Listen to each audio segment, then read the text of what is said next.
What if you could save an extra $60 every single week without earning more, cutting out everything you enjoy, or following some complicated budget? If you feel like you're working hard but your bank account never seems to move, you're not alone. For a lot of people, money just slips away in small, almost invisible ways, and by the end of the month, there's nothing left to save. But today, I'm going to show you a simple step-by-step system to find and save that $60 each week. No extreme sacrifices, no guilt, just a smarter way to spot where your money is quietly leaking and redirected toward your future. This isn't about depriving yourself, it's about getting strategic to finally create that breathing room you deserve. Number 1. The why. This method is different. Let's be real.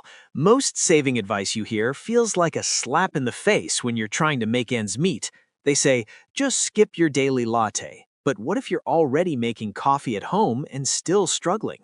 I get it. The idea of a traditional budget, like the 50-30-20 rule, can feel like a complete joke when your rent and bills eat up way more than half your income. That's why this isn't about some restrictive budget or painful sacrifice.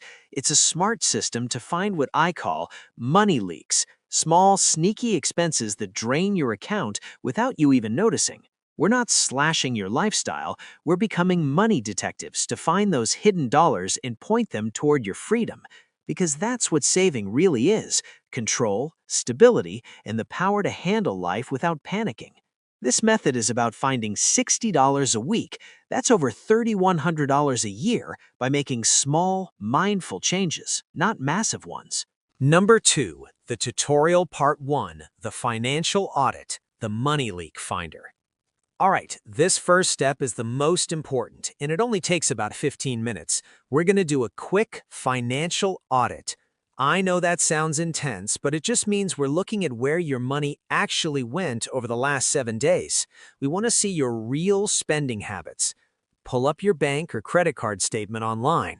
If you use cash a lot, do your best to remember where it went. Now scroll through every single purchase from the last week, looking for those money leaks. These are the little things that feel like no big deal, but add up to a shocking amount over time. And hey, no judging yourself here. This isn't about feeling guilty. This is just about gathering data. You're a detective on the hunt for clues. So, what are you looking for? There are 3 main types of leaks. First, daily drips. This is your classic $5 coffee, the $2 energy drink, the $3 pastry you grab on your way to work. They seem tiny, right? But that $5 coffee habit 5 times a week is $25 right there. That's almost half our $60 goal. Be brutally honest about how often this happened. Second, the forgotten subscriptions. When was the last time you checked what you're subscribed to? That streaming service you got for one show and forgot to cancel? The gym membership you haven't touched in months? Many people are losing money to free trials that automatically started charging them. Go through your statement and spot every single recurring charge. Third, the impulse indulgences. This is the stuff you buy on a whim. The candy bar at the checkout, that late-night Amazon purchase, the takeout you got because you were just too tired to cook. A great way to fight this is the 24-hour rule. If you want something that's not a necessity, just leave it in your cart for 24 hours. Most of the time, the urge just disappears. As you go, just jot it down. Don't take any action yet. Just observe. You might be blown away by what you find. That awareness alone is the first most powerful step. Number 3, the tutorial part 2, the strategic swap. Now that you've found your money leaks, it's time for step 2, the strategic swap. Notice I didn't say cut or eliminate. The word cut feels like you're losing something. A swap, on the other hand, feels smart and strategic, like you're making a better choice. It's a total mindset shift. We're not giving things up, we're just optimizing. Let's look at the leaks you found and make some swaps. First up, food, which is where most leaks happen. A single meal out can easily hit $20. Let's do a strategic swap. Instead of 2 takeout meals this week, swap 1 for a planned leftover night. When you cook dinner, just make a double batch on purpose. You get a delicious, home-cooked second meal for far less money, and it's ready faster than any delivery driver. Packing your lunch instead of buying it can save you over $2,000 a year. Next, entertainment and subscriptions. Do you really need Netflix, Hulu, and Max all at the same time? Probably not. So you do a rotation swap. Keep one service and cancel the other two. When you finish binging a show, cancel that one and fire up one of the others. You can still watch everything you want, but you're only paying for one service at a time. This one swap can easily save you $15 to $30 a month. Finally, those little daily drips. This is where the BYO, or bring your own lifestyle, is a game changer. That $5 coffee is the perfect target.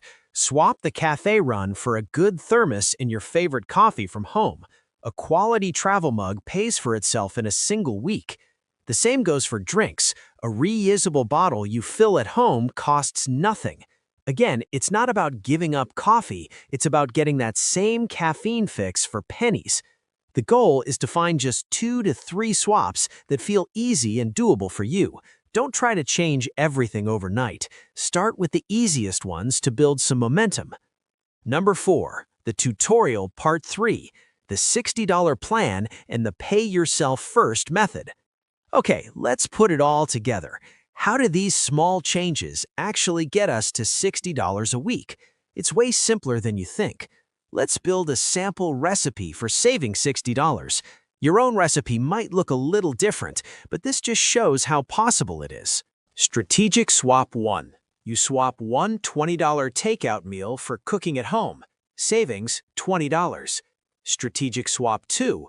You rotate your streaming services instead of paying for 3 at once. Savings, $15. The BYO habit. You make coffee at home 5 days a week instead of buying it. Savings, $25. And just like that, you've got $60. Now, here is the absolute most important part of making this whole thing stick. You have to pay yourself first. This is non-negotiable. The moment you get paid, before you pay bills, before you buy groceries, you move that $60 into a separate savings account. If you can, automate it. Set up an automatic transfer for $60 every single week. When that money is out of sight and out of mind, you're so much less likely to spend it. Think of it as the most important bill you pay, a bill for your future self. And if $60 feels like too big of a jump right away, just start smaller. Start with $25 or even just $10. The amount isn't as important as building the habit of saving consistently. Number 5, the mindset shift. Progress, not perfection. Look, this journey isn't about being perfect. You're gonna have weeks where you overspend and moments where you buy the impulse item. That's okay. That's being human. The real goal here is progress, not perfection. And the real win isn't just the money, it's the feeling of being in control. It's knowing that if your car battery dies or you get a surprise bill, you have a cushion. You don't have to panic and reach for a high-interest credit card. That first $500 to $1,000 in an emergency fund is a life-changing safety net that buys you peace of mind. It turns money from something you worry about into a tool you control. Every time you make one of these swaps, you're casting a vote for a calmer future. Every dollar you save is a piece of freedom you're buying for yourself. If this has been helpful and you're ready to ditch the paycheck to paycheck cycle for good, do me a quick favor and hit that subscribe button. It's free, and it lets me know you want more real talk money tips. So let's recap the simple 3-step plan. First, play detective with a financial audit to find your money leaks. Second, make a few strategic swaps to plug those leaks without feeling like you're missing out. And third, you pay yourself first by automating your $60 weekly savings. This isn't rocket science. It doesn't require a crazy spreadsheet. It just takes awareness and the decision to start. You can absolutely do this. The power to change your financial life is in your hands, starting right now. Now, I want to hear from you. In the comments below, tell me one leak you're going to plug this week. By sharing it, you make a promise to yourself, and you'll inspire someone else in this community. Thanks for watching, and I'll see you in the next video.